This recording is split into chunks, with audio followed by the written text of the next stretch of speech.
بسم اللہ الرحمن الرحیم۔ میں ہوں محمد اطہر قاسمی۔ میرے یوٹیوب چینل میں آپ حضرات کا استقبال ہے۔ اس ویڈیو میں ہم سیکھیں گے سورہ ناس کا ترجمہ۔ پہلے ویڈیوز کی طرح اس ویڈیو میں بھی پہلے الفاظ و معنی یاد کریں گے، اس کے بعد آپ پہلے الفاظ و معنی یاد کر لیں اور اس کے بعد کوشش کریں خود سے ترجمہ کرنے کی، اور بغل میں ترجمہ لکھا بھی ہے تو آپ خود سے ترجمہ کرنے کی کوشش کریں، اور ترجمہ بعد میں اگر ترجمہ نہ آئے تو مدد لے سکتے ہیں۔ تو چلیے سبق شروع کرتے ہیں۔ قل، تو کہہ، یہ فعل امر ہے۔ القول کہنا، مصدر سے فعل امر قل تو کہہ۔ قال اسی سے آتا ہے، قال یقول۔ اعوذ، میں پناہ مانگتا ہوں، یہ فعل مضارع ہے اور متکلم کا صیغہ۔ اعوذ، میں پناہ مانگتا ہوں، واحد متکلم کا صیغہ ہے، فعل مضارع ہے۔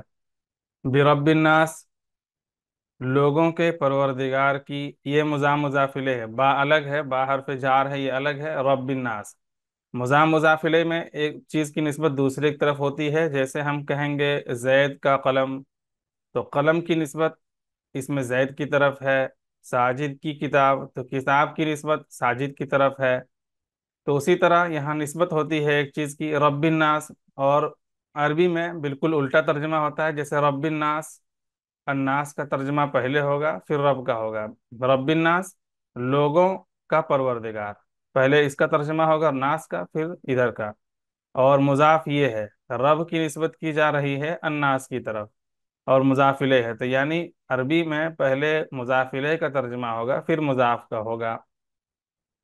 لوگوں کا پروردگار، اور با، یہ اعوذ فعل ہے، مانے پناہ مانگنا، اور جس کی پناہ مانگی جاتی ہے، ایک تو ہے کہ کسی سے فرار ہو کے کسی سے بھاگ رہے ہیں ہم، اور جس کی پناہ میں جا رہے ہیں، کسی سے بھاگ کے جس کی پناہ میں جا رہے ہیں، تو جس کی پناہ میں جائیں گے اس پر با داخل ہوتا ہے، با حرف جار۔ اس کے کئی سارے معنی ہیں، کئی سارے کام ہوتے ہیں اس کے۔ با کے معنی سے بھی ہوتا ہے، ساتھ، ذریعہ، جیسے کتبت بالقلمی، میں نے قلم سے لکھا، اور ضربت بالمضرابی، چھڑی سے مارا، چھڑی کے ذریعے مارا، تو یہ ذریعہ کو بھی بتاتا ہے، اور بہت سارے اس کے معنی ہوتے ہیں۔ تو یہاں پہ اعوذ کے ساتھ استعمال ہوا ہے، تو معنی ہے کہ لوگوں کے پروردگار کی پناہ، یہاں کوئی الگ سے معنی نہیں ہوگا، بس یہ ترجمہ کریں گے، لوگوں کے پروردگار کی۔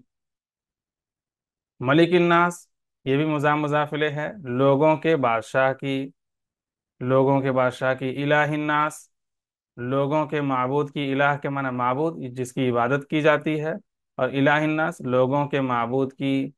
من شرری، من کے معنی سے، اور شر کے معنی برائی، برائی سے۔ تو یہاں ایک ایک ترجمہ، ایک ایک لفظ لکھا گیا ہے، یہاں جہاں ملا کے پوری آیت لکھی گئی ہے تو وہاں آپ کو ترجمہ زیادہ واضح سمجھ میں آئے گا، یہاں صرف ایک ایک لفظ کا ترجمہ ہے۔ من کے معنی سے، شر کے معنی برائی، من شرری، برائی سے۔ الوسواس، بہکانے والا۔ الخناس، پیچھے ہٹ جانے والا، پیچھے چھپ جانے والا، پیچھے ہٹ جانے والا، دونوں ترجمہ کرتے ہیں۔ الذی، اس میں موصول ہے، اس کا معنی ہے جو۔ یوسوسو، وسوسہ ڈالتا ہے، یہ فعل مضارع ہے، اور واحد غائب، واحد مذکر غائب کا صیغہ ہے، جیسے یہ فعل مضارع ہے اور واحد متکلم حمزہ آیا ہے، حمزہ متکلم کی علامت ہے، واحد متکلم کا صیغہ ہے، اور یہ واحد مذکر غائب ہے، اس میں یا علامت مضارع ہے، اور یا غائب کے صیغوں میں یا آتی ہے، وسوسہ ڈالتا ہے۔ اگلا لفظ ہے فی صدوری، فی کے معنی میں بہت بار آ چکا ہے، فی کے معنی میں صدور کے، یہ صدر کی جمع ہے، صدور سینے، صدر کے معنی سینہ، اور صدور اسی کی جمع ہے سینے۔ فی صدوری، سینوں میں۔ الناس، کئی بار آ چکا ہے، الناس کے معنی لوگ۔ من الجنتی، من کے معنی سے۔ الجنتو، یہ جو جنات ہے، جنات ہم لوگ بولتے ہیں اردو میں، اسی کو یہاں وہی جنات ہے، وہی مراد ہے، جن، جنوں میں سے۔ والناس، اور انسانوں میں سے۔ چلیے کوشش کیجئے خود سے ترجمہ، پہلے الفاظ و معنی یاد کر لیں اچھے سے، اور کوشش کیجئے خود سے ترجمہ کرنے کی۔ تو چلیے شروع کرتے ہیں ترجمہ۔ بسم اللہ الرحمن الرحیم، شروع اللہ کے نام سے جو بڑا مہربان نہایت رحم والا ہے۔ قل اعوذ برب الناس، قل، آپ کہہ دیجئے، چونکہ حضور صلی اللہ علیہ وسلم مخاطب ہے، اللہ تعالیٰ نے یہ آیت اتاری ہے، سورت اتاری ہے، اس میں مخاطب اللہ حضور صلی اللہ علیہ وسلم ہے، ان سے کہا جا رہا ہے کہ آپ یہ جملہ کہیے۔ قل اعوذ برب الناس، ہم ترجمہ کریں گے، آپ کہہ دیجئے، میں پناہ مانگتا ہوں